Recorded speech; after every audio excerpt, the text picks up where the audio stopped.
Hello GAC বন্ধুরা, আসসালামু আলাইকুম। আশা করি সবাই ভালো আছেন। আমি আপনাদের দোয়া এবং ভালোবাসা আল্লাহর আশেষ মতো ভালো আছি। তো বন্ধুরা, দেখতে পাচ্ছেন আমি আজকে বর্ণিত একটি মোবাইলের সলিউশন দেখাবো। এই মোবাইলটি হচ্ছে, প্রথমে আমি হার্ডওয়্যার সলিউশনে গেলাম, যাওয়ার পরে আমি ইনফিনিক্সে ঢুকে Infinix hot 10s, hot 10s এই মোবাইলটির একটি সলিউশন দেখাবো। তো এখানে দেখতে পাচ্ছেন আমি হার্ডওয়্যার সলিউশনে ঢুকে গেলাম। আর এই যে আগে পার্ট বাই পার্ট আমরা সবগুলো নিয়ে আলোচনা করবো। এখানে প্রত্যেকটা পার্ট দেখতে পাচ্ছেন। ঢোকার পরে আপনি এই কম্পোনেন্ট নেমেটে যাওয়ার পরে প্রত্যেকটা পরিচিতি আপনি পাবেন, এবং তাছাড়া আদার্স যে প্রবলেমগুলো এখানে এ টু জেড সবগুলোই দেওয়া আছে। একটা মোবাইলে কী কী সমস্যা হতে পারে এটা হচ্ছে শুধুমাত্র হার্ডওয়্যার সলিউশনে পাবেন, অর্থাৎ কোন লাইনটা কোত্থেকে এসেছে, কোন পার্টসের সাথে কোনটা জড়িত এবং কোন লাইনটা কোথায় গিয়েছে এটার মাধ্যমে দেখতে পাবেন।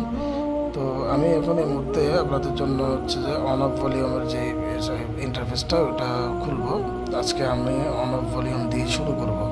তো অন অফ ভলিউমের বিষয়টা হচ্ছে অন অফ ভলিউমটা কীভাবে কাজ করে, আর অর্থাৎ আপনারা এই মোবাইল কখনো চালু হচ্ছে না, আপনি দেখলেন সব কিছু ঠিক আছে, যে এয়ার ভ্যালু টেলু সবই ঠিক আছে, বাট আপনার কাছে মনে করেন একটা মোবাইল এসছে যে সব কিছুই মোটামুটি মানে আপনি ঠিক পেয়েছেন, এখন আপনি এই সমস্যাটা ফাইন্ড আউট করতে পারছেন না কীভাবে হবে। এখন দেখুন, সাধারণত ডেডবোর্ডগুলো যখন আসে আমরা তো প্রথমত আমরা হচ্ছে যে চার্জিং আই চার্জার দিয়ে চেক করি যে কোনো প্রকার রিডিং কনজিউম করছে কিনা। যদি রিডিং কনজিউম না করে, এমপিআর কনজিউম না করে, ওই ক্ষেত্রে এটা হচ্ছে নো বুটিং হয়। আবার অনেক সময় পাওয়ার সাপ্লাই দিলেও দেখা গেছে আপনি কোনো প্রকার শর্ট দেখাচ্ছে না, হাফ শর্টও নেই, ফুল শর্টও নেই, বাট আপনার পাওয়ার সুইচ প্রেস করলে ভোল্টেজ কনজিউম করছে না। এটা কিন্তু শর্টের কারণে হয়। আবার অনেক সময় হয় কি, যখন ভলিউম বাটনে যদি কোনো সমস্যা থাকে, লিকেজ থাকে, ওই ক্ষেত্রে এই সমস্যাটা হয়। এখন দেখুন, এই ভলিউম বাটনটা সাধারণত মনে করেন ভলিউম বাটনের লাইনটা যে পাওয়ার কি, এই লাইনটা পাওয়ার আইসি থেকে আসে, এবং ভলিউম আপ এবং ডাউন এগুলো হচ্ছে সিপিইউ থেকে আসে, সিপিইউ থেকেও আসে, পাওয়ার এসি থেকে আসে, যখন সেখানে মনে করেন দেয়। তবে একটা জিনিস লক্ষ্য রাখতে হবে, ধরুন এই যে দেখতে পাচ্ছেন এই যে পাওয়ার যে সুইচ, পাওয়ার কির পাশে দেখুন এখানে হচ্ছে যে একটা ক্যাপাসিটর রেজিস্ট্যান্স সিরিজ হয়েছে, আর একটা রেজিস্ট্যান্স হচ্ছে আপনার প্যারালালে আছে। অনেক সময় কোম্পানি চাইলে এখানে রেজিস্ট্যান্সের বদলে হচ্ছে আপনার কয়েলও দিতে পারে, যেমন এটা একটা কয়েল হতে পারে, যেহেতু আমি চেক করে নিই। দেখুন আমি লাইনটা কোথায় গিয়েছে আমি সেটা দেখছি। তো এই লাইনটা একদম সরাসরি হচ্ছে পাওয়ার আইসিতে গিয়েছে। এখন আমি একটু দেখি এখানে অলরেডি, এটা পাওয়ার আইসিতে গিয়েছে, এখানে আর কোনো হচ্ছে আপনার এই লাইনটার সাথে আর কোনো কোম্পানি সম্পৃক্ত না। এখন সম্পৃক্ত আছে কি নাই এটা ট্রাই করার জন্য আমাকে অবশ্যই বিটম্যাপে গিয়ে দেখতে হবে যে এই যে লাইনটা হচ্ছে মানে পাওয়ার কি যে লাইন, এখানে যেহেতু অলরেডি দেখতেই পাচ্ছেন এটা কয়েল হোক অথবা রেজিস্ট্যান্স, যেগুলো একটা হবে, বিকজ আমি যেহেতু মানে আপনার স্কিমেটিকে দেখাচ্ছি। এখন এটা কয়েলের অনেক সময় রেজিস্ট্যান্সের মতো কয়েল দেখতেও হয়, বাট যদিও কয়েল উঁচু থাকে এটা আমরা সবাই জানি। তারপরও আমি ধরে নিলাম, আমি হচ্ছে মুখস্থ কাজ করলাম না, মনে করেন আমি এটা রেজিস্ট্যান্সও জানি না, কয়েলও জানি না, বাট আমি এটা সেজন্য হচ্ছে স্কিমেটিকে চেক করে নিব যে এই জায়গাটাতে যেই কম্পোনেন্টটি দেওয়া আছে সেটা কি কয়েল নাকি আদতে রেজিস্ট্যান্স।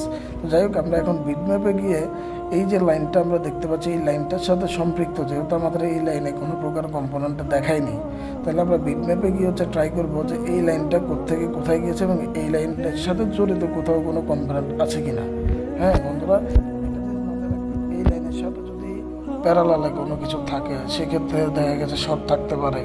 এখন সবসময় যে আপনার প্যারালালে থাকলেই যে ফুল শট দেখাবে বিষয়টা এমন না, আবার সবসময় যে প্যারালালে থাকলে হাফ শট দেখাবে বিষয়টা এমন না। কারণ বর্তমান যে আপডেটগুলো আসতেছে, আপডেট ফোনগুলোতে সবগুলোতেই আপনি দেখবেন কিছু কিছু ফোন অনেক টেকনিশিয়ানরা কাজ করেন, অনেক বড় বড় টেকনিশিয়ান, আমার চাইতে আল্লাহ আলহামদুলিল্লাহ অনেক ভালো ভালো স্মার্ট টেকনিশিয়ান যারা আছেন আমাদের সিনিয়র, আমি সবাইকে সম্মান রেখে বলছি, অনেকে ওনারা কাজ করেন।